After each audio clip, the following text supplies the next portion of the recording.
trying to think in the most universal possible way what could change the balance of forces, trying to, let's say, walk the extra mile in thinking, okay, what it means to exit politics that are minoritarian in a sense, what it means to have a majority, another majority.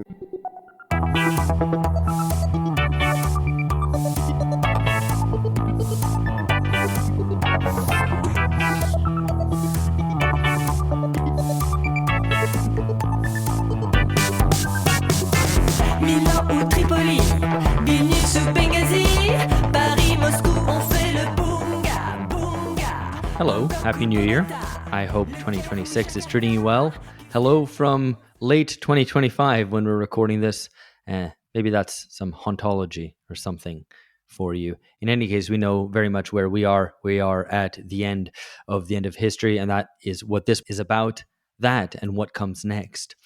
I'm Alex Hochuli in Sao Paulo, Brazil, joined by co-host Lee Jones today in London. Hello, Lee. Hello, and Happy New Year to everybody from me too. From 2025, Lee. Yes, from the end of 2025. Right, the very, very end. I'm very happy to welcome on for this first episode of the year Panagiotis Sotiris, who is assistant professor at the University of the Aegean and a member of the editorial board of Historical Materialism. And specifically today, we're going to be talking about a paper he gave to the Historical Materialism Conference in Paris this year, in 2025. Panagiotis, welcome. Good to have you.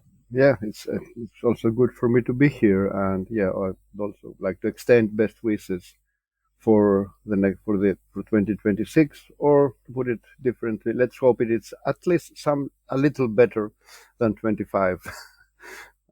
So Indeed. It'll be readily apparent to listeners, I think, why we're talking about this paper as I introduce it. So Panagiotis starts off his paper by noting that the challenge today is to turn protest and contestation into a coherent political subject. So, of course, this caught our attention because we have set up the end of history in very similar terms. Politics has returned, but in a chaotic fashion. The old subjects and forms of organization of the past have gone, but new ones have not emerged. So the solution to the question of who is the we of emancipation, Panagiotis, you argue, is to articulate class with people and with nation. The latter term in particular has been taboo for much of the post-political cosmopolitan left in Western countries, who have been mostly obsessed with marginality and alterity. So to set us off, how would you see this project that you're proposing? Is it a return to the nation after an age of globalization and postmodernism? no, it's not actually about a return to the nation. It's about how to conceive what is this particular we, this kind of majoritarian we that can turn contestation into a political project for emancipation. And the basic idea is that although we still need to be class-based, that is, we cannot deal away with class. Class is not just another terrain. Class is still the main framework for which to analyze contemporary societies, and class means analyze capitalism, analyze capitalist relations of productions, analyze the current regime of accumulation, analyze capitalist strategies at all levels, economical, ideological, and political. At the same time, it's obvious that you cannot create a kind of subaltern unity simply by referring to class. And it's interesting that notions such as the people, one might say signifiers, such as the people or the nation, still are pertinent to explain how we can really get together. And it in a certain way, it comes from two different, let's say, registers or debates. On the one hand, it has a particular, let's say, Greek aspect, because in the previous decade, in particular from 2010 until 2015, the Greek crisis and the imposition of not just austerity, a kind of neoliberal social engineering, much more deeper than austerity. That's what I'd like to stress. In Greece, was made possible by a condition of reduced sovereignty. And sovereignty, as in the sense of popular sovereignty, but in a certain way as national sovereignty, as ability of a country to decide for itself how not to how to avoid social disaster and extreme social crisis, became one of the main stakes in social and political contestation. So the first idea is, okay, how can we think this reclaiming of popular sovereignty and the collective subject that would perform such a reclaiming in terms that are emancipatory, that are based on, let's say, a Marxist class analysis and, in a way, a communist political horizon. And this meant that how this indeed said how we can think both the people and the nation. And it's interesting that at the same period, especially again, it's a Greek experience. We have the refugee crisis, and which means that one and Greece was this was a very particular situation in Greece, and one of the, let's say, of the negative aspects of the crisis, especially after the capitulation of the Greek government in 2015, was a re-emergence of certain racism. So it's okay. So how we can think a broader subaltern unity that would also deal with this aspect that we are not all from, let's say, we do not have all share the same origin, that there are people that in a sense contemporary European societies are, let's say, multinational. I don't like very much the term, but they have people of different ethnic origins. So how you create a new popular unity, which is in a sense, you can either describe it as a post-national popular unity, or you can describe it as,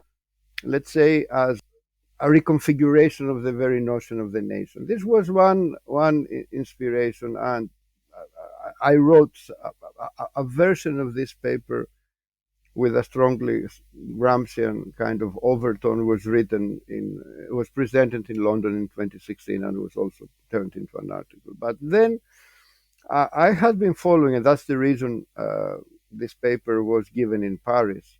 I was following a very, very interesting French debate in the past couple of years, which includes at the center of it the interventions of Hoare and her book Le Boeuf et les Barbares. In English, it has been translated as the Rednecks and the Barbarians, but also some important interventions by Stathis Kouvelakis. And in this and others, but in this debate, it's very interesting that Boutelja suggests at the end her argument is obviously much more complex. I'm just simplifying. She suggests that what's the crucial question to change the relation of forces in France and reverse, let's say, the tide of fascization by means of the rise of the far right. The crucial question is how we can bring together what she describes as le boeuf, which is a very specific French expression. Let's say the poor white, okay, Yeah. the poor white that are the audience of the far right, which in France is very specific. It's something that French people can understand much more easily.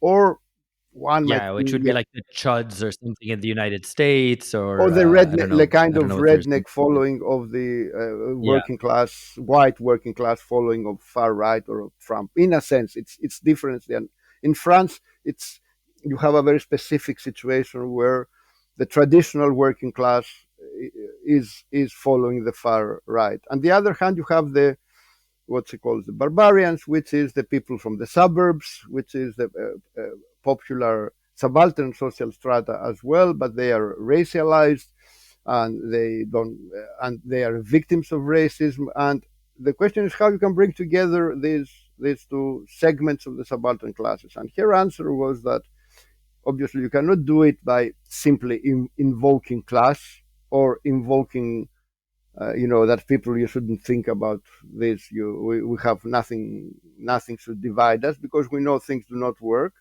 And she suggested, okay, let's see what we have in common as enemies. And she suggests that we have in common as enemies the European Union and its policies, its neoliberal and authoritarian policies. We both hate the European Union, or we both have a sense of that we need, let's say, a homeland, and we need a kind of patriotism as a defense against other. So she has made this suggestion let's say, an internationalist patriotism, which is obviously not a traditional patriotism or a traditional nationalism, because at the same time it should be decolonial.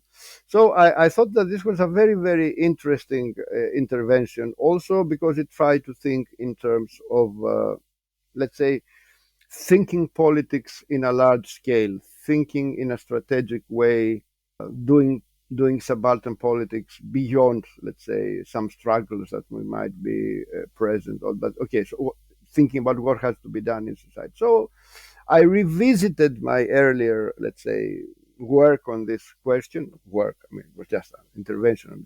I wouldn't like to exaggerate. So I prepared this text, which was, this is also an interesting aspect. It was going to be presented in Paris in the presence of Hoare. So it was kind of a dialogue. But then the university, the leadership of the university that hosted the HM conferences basically made this impossible. Basically, let's say, vetoed the presence of Hoare and some other figures, in the sense of treating them as too radical. And anyone who wants to look into that, there have been public statements, including statements from this historical materialism. So anyway, so this is the story behind this piece, and the basic argument is that we need to revisit an entire tradition. At the center of it, in my opinion, it is Gramsci. It is the notion of the national popular. It is Gramsci's confrontation with subalternity in its also national aspects, and also the notion of the people. The notion of the people, not in the sense of how, let's say, theories of left populism tend to use it, because obviously there's an entire tradition led by the late Ernesto Laclau, and still a tradition defended by Chantal Mouffe, his partner and collaborator, which says, yes, the people is the collective subject, but their conception of the people is a conception of the people that is the people as a discursive construct, in a sense, the people as just a signifying process that turns demands into political projects, and with an explicit rejection of class theory, which, in my opinion, this conceptualization of left populism ends up as a very specific form of politics, a politics from above, a substitution of strategy by communication, an emphasis on electoral processes as opposed, let's say, to a more dialectical approach that would combine social mobilization and obviously electoral politics. And it is also a mode of politics that we saw in action. The Spanish case is the most characteristic, in my opinion, with Podemos. As you know, Podemos, especially in the early stages, especially when Pablo Iglesias and Errejón were together, it had a very strong conceptualization of Ernesto Laclau inspired politics and the whole idea of the party as electoral, and we saw the limits of it. So I think I'm not saying something like that. My conception of the people is class-based. There is a passage in the text by Poulanjas who suggests that the notion of the people is a notion of strategy. It means it is a strategic notion of how you can bring together subaltern forces. And the basis for me of this kind of potential popular unity has to do exactly with the common condition and potentially common aspiration of people of a broad spectrum of social segments of society, like from because you have these elements of increased exploitation, increased precarization, increased inequality, Mm. increased sense of distance from decision processes. That, in a way, I'm not brushing out the differences. It can bring together a variety of social actors, let's say from precarious intellectual, precarious, let's say, educated workers, diploma holders, to the undocumented migrant trying to make ends meet.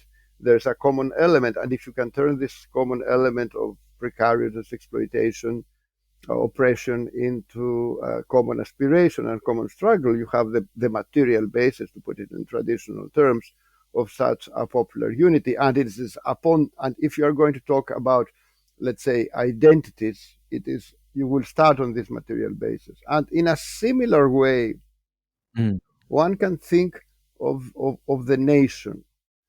I am using in this text, and the ambiguity is, let's say, both unavoidable and conscious, in a sense. I'm using both people and the nation because I also think we can rethink the nation in a in a similar manner. And there is an Okay, well, entire, let me just jump in to ask you. yeah, please. Let me just ask you because to that point, your paper hinges on this distinction taken from Gramsci of people nation on the one hand and nation rhetoric on the other. So maybe you could elaborate on that as a way of kind of getting into a little bit more the depth of what you're arguing. Yes, and let me just make a clarification. I am obviously I'm writing in a European context, and I'm writing in a, let's say, a global North context. So to give an example, at once, some couple of years ago, I gave a similar presentation, not exactly the same, to a Latin American audience, and as you know better than me, the response: "Why do you have to make these distinctions? Why not talk about the nation? Yeah, yeah, Straightforward. Why you have to make yeah. No, distinctions? absolutely.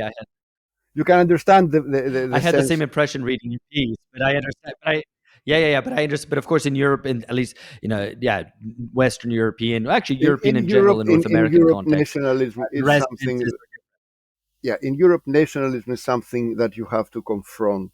That's definitely definite. Now, I think Gramsci offers a way out of this dilemma, in a sense, exactly by the notion of people nation, popolo nation, because it both includes the national aspect, in the sense, let's say, first of all, in an analytical way, in a descriptive way, whatever social phenomena or social dynamics or social movements we're discussing, they are still within nation states. They are comprised mainly of people that either think they belong to a nation or think they are inhabiting a nation state. So it's not that they are not feeling like, people stateless or something, or nationless in a sense. And at the same time, Gramsci points, by bringing the notion of the people, and which obviously it has the sense that the people here is not, let's say, the juridical notion of the people, the constitutional notion of the people. It's the people as expression of subaltern dynamics, of subaltern classes. Then you have a necessarily, let's say, positively contradictory notion, people nation, which exactly points to the challenge: how you can not just reclaim the nation or reclaim the people, but create a people, and create a people as the kind of subaltern unity that would have the aspiration to be the nation, to be the representative of society in this particular social formation. And so I think this is the crucial aspect. And there are indeed, and the problem we are facing, and And you can see how, for example, Nikos Poulangias at some point confronted this. And one of the most interesting and thoughtful parts of his State Power Socialism, his last book, is a confrontation with the nation, and which is both a very impressive kind of theory of how the nation emerges in capitalist modernity, and at the same time it specifically stresses that you cannot escape the nation. You cannot say I am nationless, which is something that sometimes there has been many traditions in the left and the communist movement, very by themselves very noble traditions. I'm not saying this in a real internationalist, that sometimes tended to forget this, that in the end you are talking about Yeah. strata, social strata, that they are, let's say, nationalized, but at the same time this is a contradictory process, it's a contradictory notion, because as is the case with all these kind of universalizing notions and conceptions in modernity, they can also be used as an aspiration. If we are part of the nation, we deserve more. We deserve justice. We deserve emancipation. We deserve to be a nation of labor, not a nation of capital, to use a simplistic, let's say, but I think it makes the point, distinction. So I think this is a debate that we definitely need to revisit. Obviously, it's still open because it definitely has to deal with racism. Okay, it has to accept. So can I interrupt you? Yeah, sorry. Apologies, but we're gonna get onto these questions in due course. But I know Lee will want to come in. Lee, who has been involved in struggles around Brexit in the UK for the past nearly a decade now, etc. No doubt has something to say here.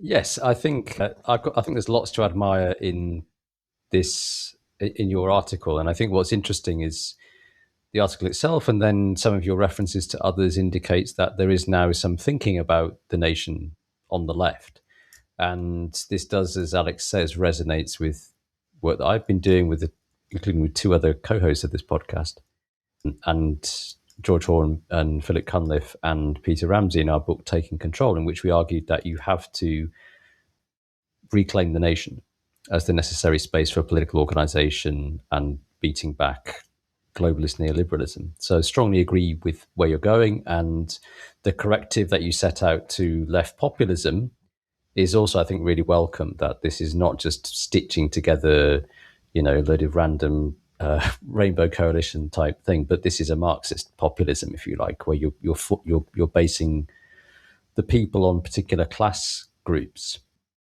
But what I really wanted to kind of press you on was, as you mentioned a moment ago, there's a great deal of allergic reaction to any talk of the nation on the left. And at various points in your address, it seems to me you're trying to reassure the comrades that it is safe to re-engage with the nation. And don't worry, it doesn't mean all the nasty, horrible things that the national populists want. And I can understand why you feel the need to do that, because I can't imagine saying these things at a historical materialism conference is easy. But I just wonder whether, in your attempt to reassure the comrades, that you start introducing problems for your argument. So I just wanted to pick up on one particular part of the essay where it seems to me this really is crystallized. So you say, when he's kind of introducing the idea of the nation, you say, I'd also like to stress that many comrades, when there is talk of national sovereignty, immediately think of frontiers. However, we are against frontiers as exclusionary borders. We're in favour of open frontiers for migrants and refugees. In the European context, though, it is in fact the limitation, the reduction of sovereignty that has enabled the imposition of the anti-migrant and anti-refugee policies of the EU, in particular after 2016 and the EU-Turkey agreement. Now, I would take issue with this in two senses. First of all, when it comes to national sovereignty, surely the nation and a sovereign nation requires a limited and defined territory and population. That's what the nation is. And that seems to me to be incompatible with truly open borders, right? A sovereign state is sovereign over a defined territory and population. That's what distinguishes it from transnational imperialism.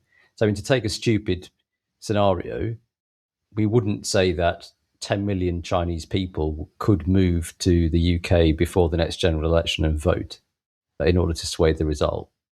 So there must be some limitation to the movement of peoples for national sovereignty to mean anything, seems to me. So it's not clear that you can have a nation without frontiers. And secondly, with the claims about the EU, of course, the EU has this sort of quite tough, nasty external border, but of course, it simultaneously disables bordering internally with the four freedoms: the freedom of movement of capital, labour, goods, and services. And it seems to me that the claim that you make to say that the EU, like anti-migration policies, are only being adopted because the EU disables sovereignty, that kind of is attempt to sidestep that fact that there's vast popular demand for limitations on immigration. And in fact, the EU has only turned to attempts to suppress immigration because of this backlash, and this backlash is in part fueled by the four freedoms. So there's 2 points there. One is it not the case that to have a nation you have to accept limits to territory, limits to population? There are therefore borders, and there is therefore inclusion and exclusion. And secondly, is it really correct to blame the EU for the rise of anti-immigration policies in Europe, as if the people don't actually want it? Well, yeah, this is. I what I try to describe is again, it's a situation very particular to Greece, where even simple there was a kind of limited sovereignty over even the ability to deal with the refugee crisis and in a more humane way. It was a kind of imposition. So the main argument was exactly a way to suggest how limited sovereignty within the European Union limits the ability of societies to make decisions. Obviously, that's one point. There's a big discussion about migration. I still think that the kind of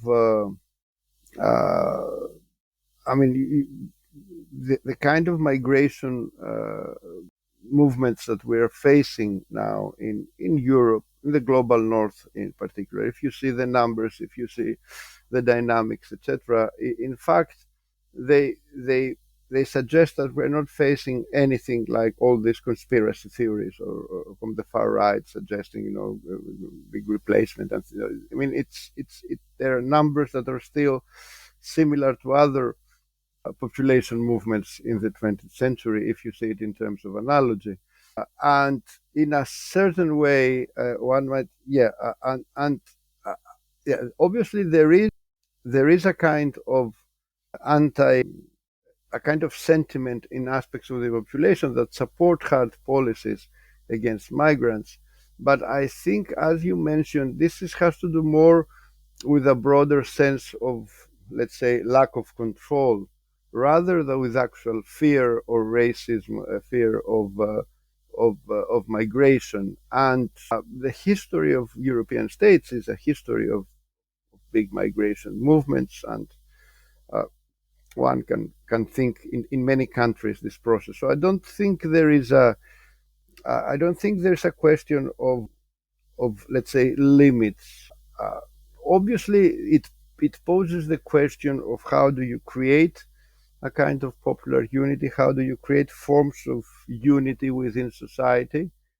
But I still think that, let's say, a radical approach on recognition of, full recognition of political and social rights for migrants and refugees is a much better way to create forms of popular unity, rather than continuing this tendency, which, as we all know, the most cynical aspect of anti-immigration policies in Europe, but also in North America, is not that they just, let's say, limit migration, they stop flows, is that they perpetuate the illegality of migrants. They perpetuate a situation where in the working class you have a two-tier situation, a part of the working class with let's say political and social rights,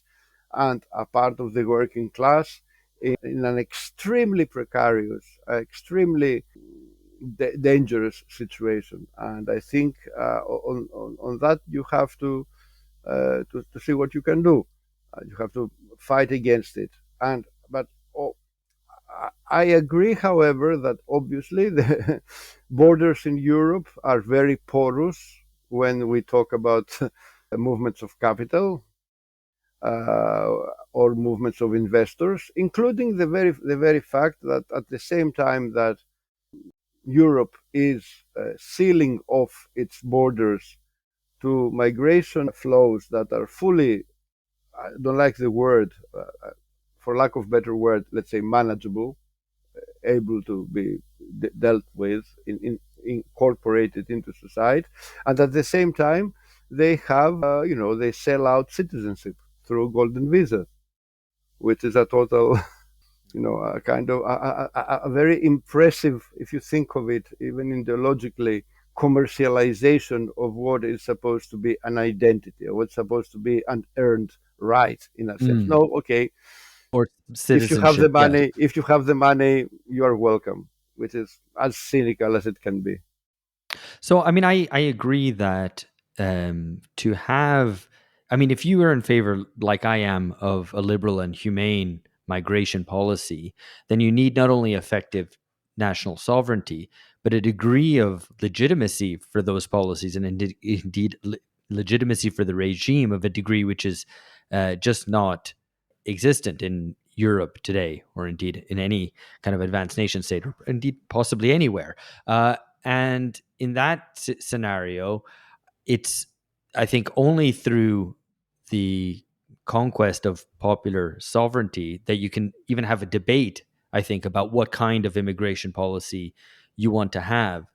So, in my view, it's kind of something which, on the one level, needs to be postponed to a later date. But also, I think if the left is selling a return to the nation, but which comes with the condition that it relies on the maintenance of open borders, that's a no go. That's just not a credible sell that the Yeah, because left has to pitch to people. Go ahead, Finley. I agree with you, and I think so. On one level, I do agree with the argument that the concerns about immigration are tied up with a broader sense of loss of control, total loss of any sort of sense of democratic sovereignty over all kinds of areas of public life. That's true, and that's probably more important than racism or fascism and so on. Although these things do exist, but I've long argued that this is not the main thing. But it would be, I think. I think it's dishonest to jump from that to say that the people don't really care that much about immigration, or they could be persuaded somehow that it's a low issue and flows are not significant and so on. It seems to me, yes, they care about control, but they do care about the control of immigration specifically. And if that is not delivered, then the people are not going to be satisfied. So, like Alex says, any appeal to national sovereignty and democracy is going to have to recognize that there is a demand for control, and maybe that could be ameliorated by some other kind of policies that address things like concern about housing, competition for jobs, and all the rest of it. But there is this demand.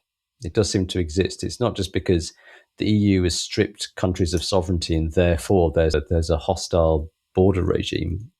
I mean, yeah, So it seems to me there's a kind of evasiveness. It's like we can have a return to the nation, but we don't need to control borders. It seems to me no, that's not correct, obviously, just first politically of from where we are right now. first of all, And theoretically, there has to be a limit to the nation in terms of borders and population.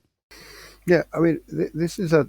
I mean, what I'm trying to suggest is that obviously you need to. I mean, sovereignty includes sovereignty over a territory. What I'm saying is exactly that the only way to deal with these issues beyond the way they've been dealt is exactly by through democratic sovereignty, debate. But at the same time, I mean, experience in Europe shows that it also means a different set of policies. If you have policies that support full employment, support full access to public service, increase the quality of life for working people, create jobs, create needs for jobs, really socially useful jobs, a kind of developmental paradigm that is, sustainable and directed to the catering of real needs rather than global markets. Obviously, in such an environment, I think we would see questions of migration being posed in different ways and different manners. And for example, if you look at the way in Europe there has been or has not been a reaction to, and I'm not saying from the top, I'm saying from below, to immigration, it also depended on the conjunctures of high insecurity, precariousness sometimes induce a kind of fear, but at the same time, I think one of the things we need to do in a traditional Marxist way is to define what are the real enemies, what are the enemies and what are the friends of the people, to use the old Maoist distinction. And this and to listen to what this sense of loss of control is, and try also to listen to it, to answer it, but also to transform, let's say, it's the way it can be turned into an aspiration. What it means control, it means democratic sovereignty, it means social justice, it means a different social and economic organization. Otherwise, this demand for sovereignty and control can easily be hijacked by the far right, and the far right will, and you've seen this in Britain in a way taking place even recently. Okay, so how in a situation of political crisis of both laborism and conservatism, you have the rise of the far right that tries to invest in such questions. And as you know much better than me, obviously sometimes it's also some demands are by themselves contested terrains. The rupture with the European Union is a contested terrain by definition. Okay, so it depends on which social forces take control of this demand, which how they invest it with demands, what kind of, yeah, as you know very well, I still support the necessity of Greece to exit the European Union as the minimum condition of any true, let's say, left wing political and social program. So, but it also depends on how you articulate it, what forces are included. It is a part of struggle. And one of the most interesting aspects of Brexit was exactly that it brought forward that there is such contestation in societies, that the European idea has much less legitimacy than presented, and very big segments of the popular classes, of the subaltern classes, oppose European integration, and basically for good reasons. They understand how limited sovereignty and full transnational movement of capital in the end, and European regulation of labor or industry in the end undermines working class rights.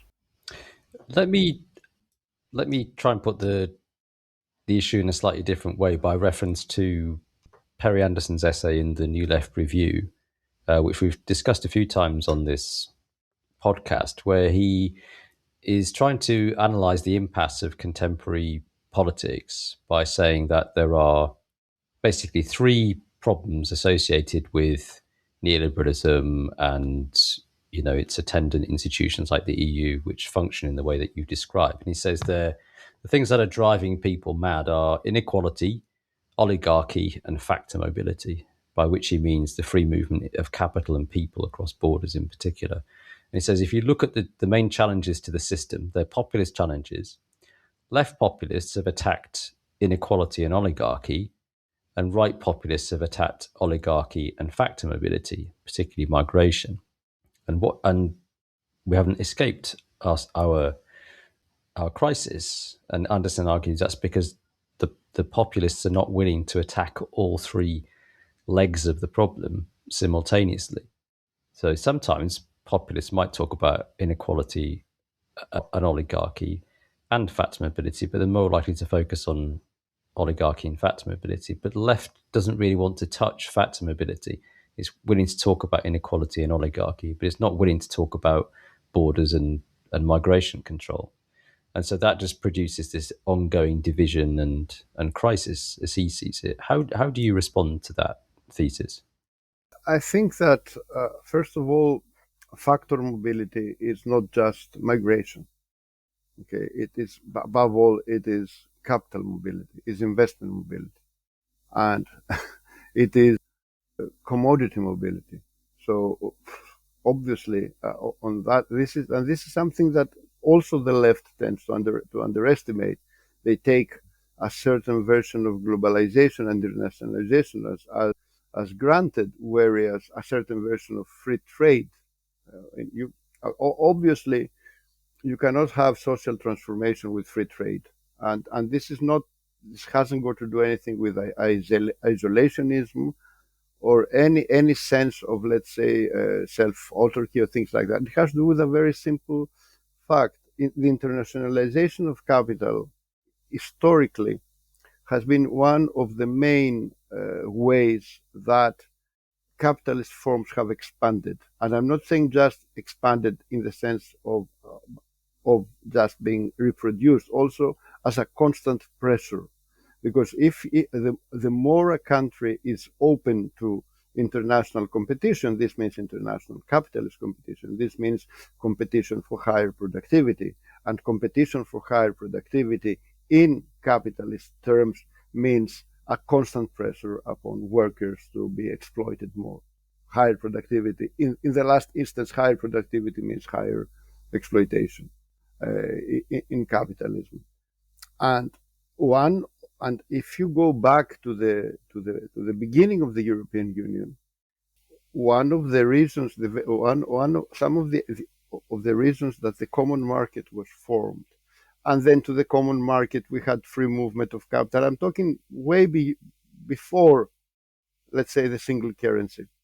The idea was very simple. By lowering any protectivist barriers, you expose countries to constant antagonistic pressure, and this will help countries to modernize in a capitalist way, be more exploitative, capital being more dominant inside of them. So this is something that obviously you should definitely stop this kind of mobility. You cannot have any process of transformation while at the same time having to open your markets, privatize forcibly your infrastructure, sell out any public companies you might still have. Okay, that's definitely so. On that factor mobility, I fully agree. It's also interesting that about population mobility or labor mobility, which was also an interesting aspect, was never one of the main aspects of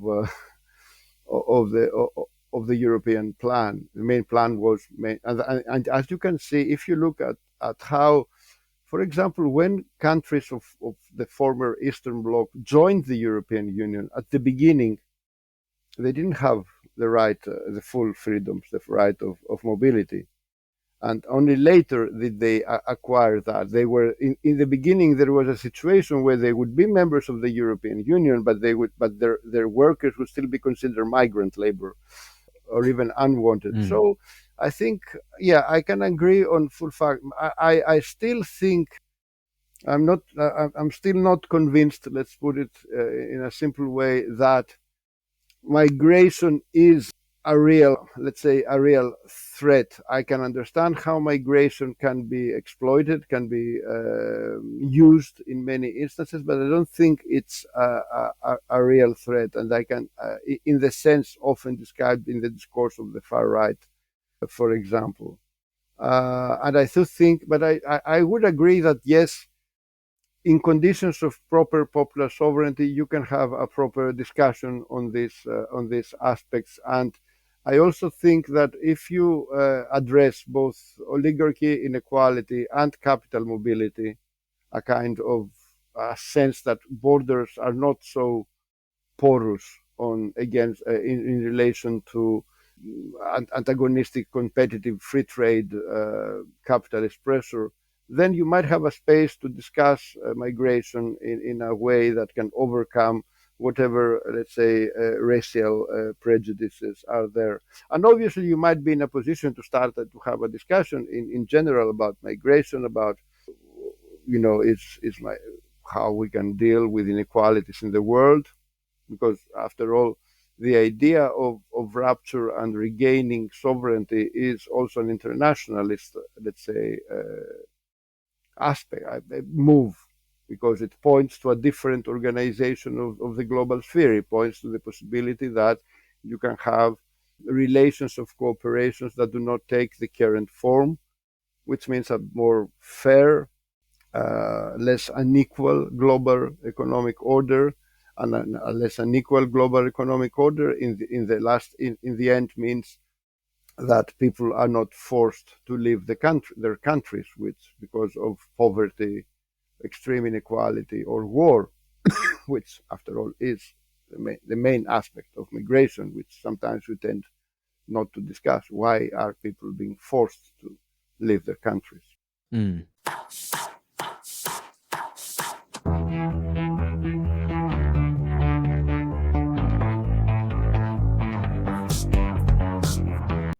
So maybe just one last question, or we'll see where we go from there. But I guess I'm going to quote.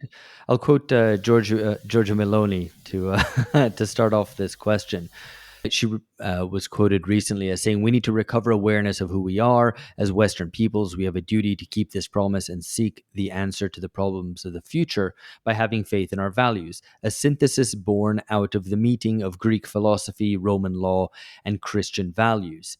And I think that's about as neat a summation as you can get of the radical right's conception of identity today as it's tied to a civilizational notion, or even a civilizational nationalism, if that's not too awkward a way to put it.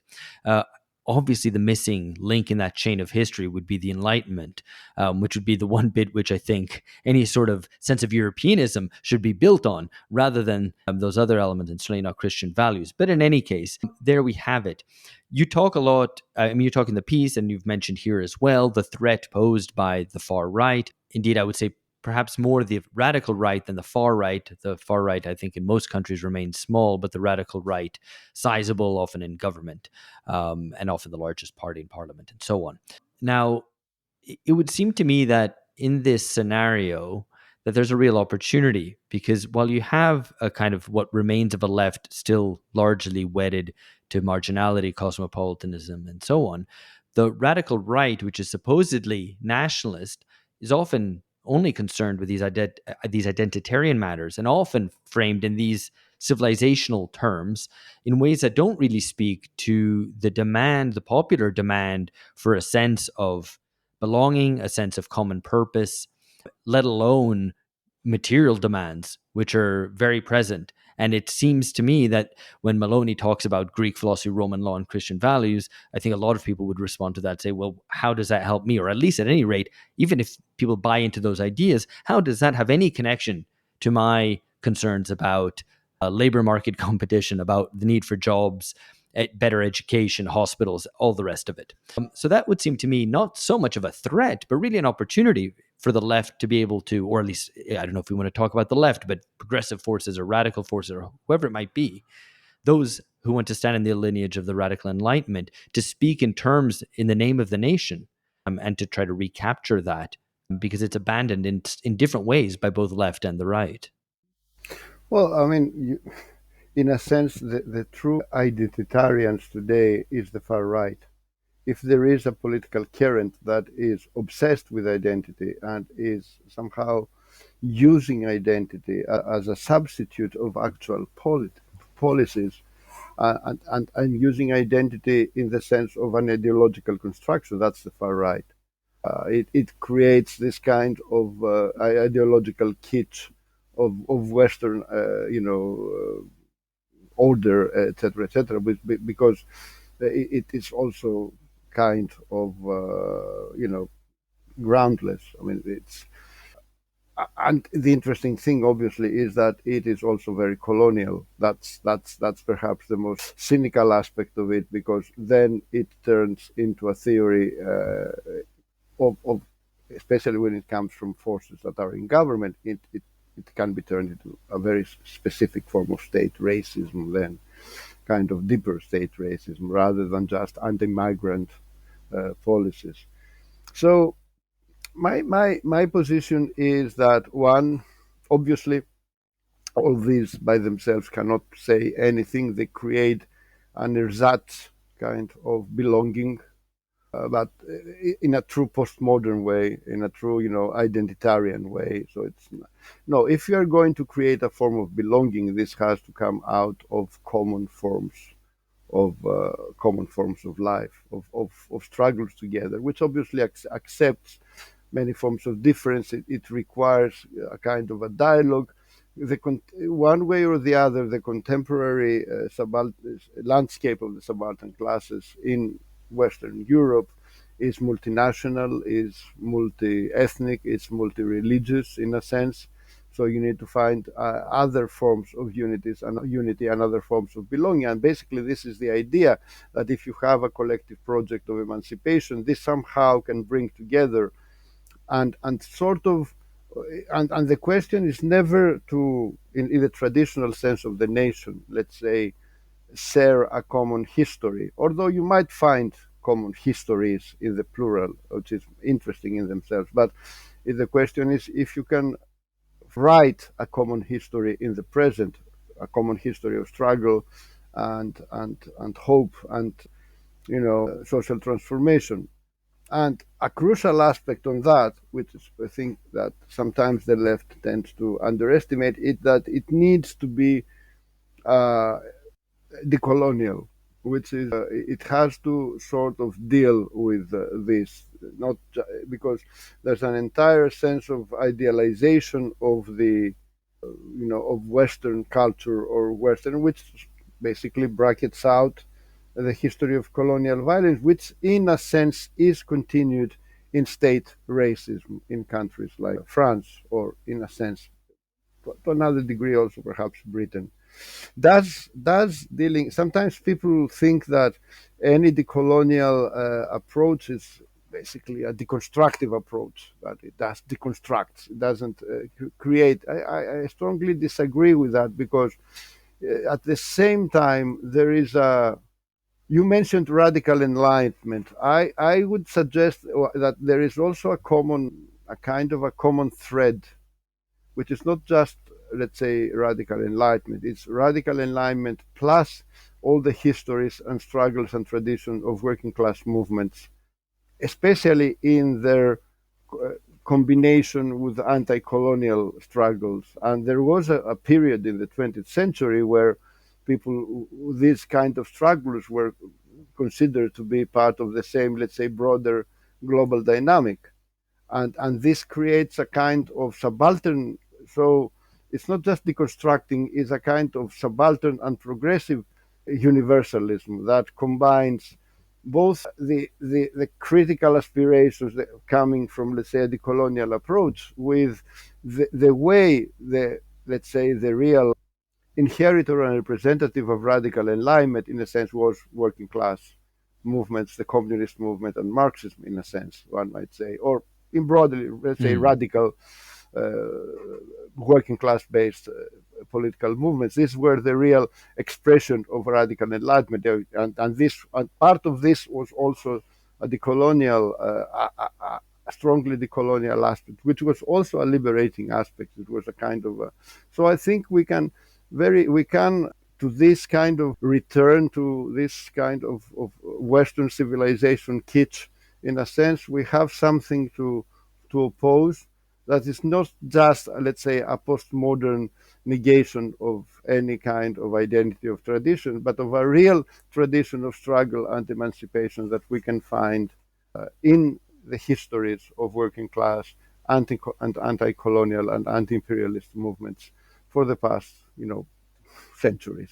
I mean, because it does seem to me that a lot of the way that the left approaches this problem seems to be such a gift to the right in regards to the way that it treats the nation as, fundamentally guilty for the sins of the past, and those members of the working class currently living as guilty for the sins of the past, everybody guilty for racism, sexism, etc. And that seems to me to provide the right with such an open goal, to try to effectively provide people with the ability to divest themselves of a guilt for which they don't feel actually responsible. And indeed, in many cases, they shouldn't.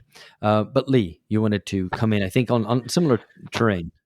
Yeah, I mean, I obviously strongly agree that identity politics is ultimately, it was right wing in its origins as a reaction to the Enlightenment, in fact, and certainly the contemporary radical right has turned to it in a massive way, although, of course, so has the contemporary left. But I was a bit confused by your engagement with Boutelja in the essay. I must admit, I'm not familiar with her work, but you endorse, in a kind of long quotation from her work, you endorse this position. I'll just read a little bit of it. You say, or she says rather, when the left is internationalist, it doesn't understand the need for nationhood and hence security.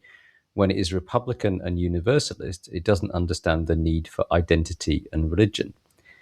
And then the quotation goes on, and so that's the critique that she has of the contemporary left. Now, obviously, you're saying yes, you need nationhood, but she also seems to be saying that you need identity and religion, and that if you're endorsing that, I'm not quite sure where you sit on this question of whether people do in fact need identity and religion, or we can just disperse all that and talk about interclass solidarity. No, I think what Hoare says in this passage, and given that she speaks from another aspect, he speaks from the aspect of a racialized, colonialized part of French population. It tries. What she mainly tries to say is that the left tended to not understand, because one of the things that apart from what we say that things should be, first of all, we must see how things are. And obviously, you need to understand why. Obviously, people need forms of identity. They need strong identity. They need identities that are all-encompassing, like the nation, or even transcending the nation, like religion. Right? For example, and you have to understand that, and in a sense, respect that, understand what it means. I think that's what basically she's trying to say, saying that the left sometimes does one part of the necessary, which means the critical aspect, the theoretical deconstruction, but then when it comes to political reality, how you need, and one of the interesting things in her book is that she's not suggesting a kind of post-national, let's say, transformation, a kind of a post-national Pentecost for these people, where sometimes people say, oh, we're no longer French, we're no longer Muslims, we're no longer Algerians, we're no longer. No, it says okay, we are, and for example, if I've listened to her many times, and I've met her many times, it says, okay, we are racialized, we are Muslims, we are that. The question is how, while being that and not denying that, while at the same time, how can we create a broader unity with others, including those people that supposedly hate us? Because it doesn't say let's create a unity with, let's say, progressive labor class movements or anti-racist movements. That's takes for granted. That's okay. That's it thinks it's there. Mm. Can we have a form of unity and common struggle and common aspiration with people that are currently on the far right? They hate us, or they think they hate us, or they think that we are the enemy. And how can we do that? No, we don't expect them to become right away decolonial or, no. Do we have common enemies? We hate the European Union, or we hate the elites, or we hate capital. Okay, let's start by this, and through this common struggle, obviously transform.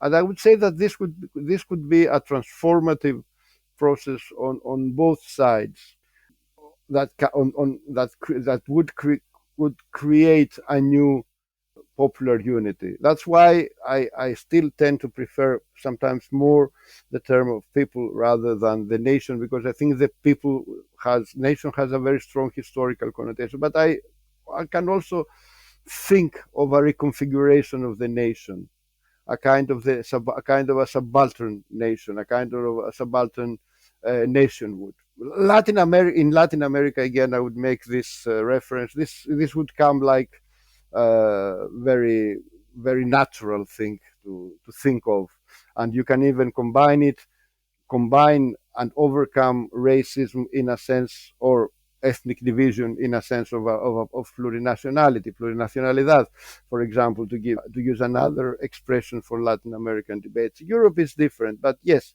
I think what that particular passage that you read from Hoare Delja is one of the most thoughtful, because it points exactly to the challenges and the dialectic involved in this situation.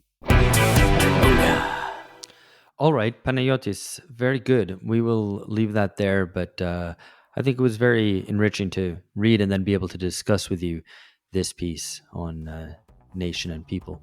Thank you very much for coming on. Thank you very much for the honor to be here and the opportunity to have this discussion.